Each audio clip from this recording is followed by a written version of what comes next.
এই যে দেখুন পরিষ্কার করার পরে এগুলো মাশাআল্লাহ কত ফ্রেশ, একেবারে কত ফ্রেশ হয়েছে দেখেন। এভাবে ফ্রেশ হয়ে যাবে। এরপরে এরকম ছোট ছোট পিসে মনে করেন কাটলেন। আমি আমি এটা দিয়ে কেটেছি। দেখেন এই যে এটা দিয়ে কাটা যায়, আপনারা চাইলে এটা দিয়ে কাটতে পারেন। এখানে ছোট ছোট পিস হয়েছে, ছোট ছোট পিস।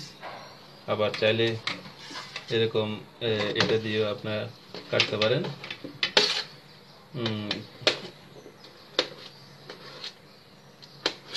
এরকম আরেকটু বড় সাইজের পিস করতে চাইলেও করতে পারেন। দেখুন এরকম বড় সাইজের পিস। তবে এগুলো 2 ঘন্টা সিদ্ধ করার পরে একেবারে সিদ্ধ হয়ে গেছে।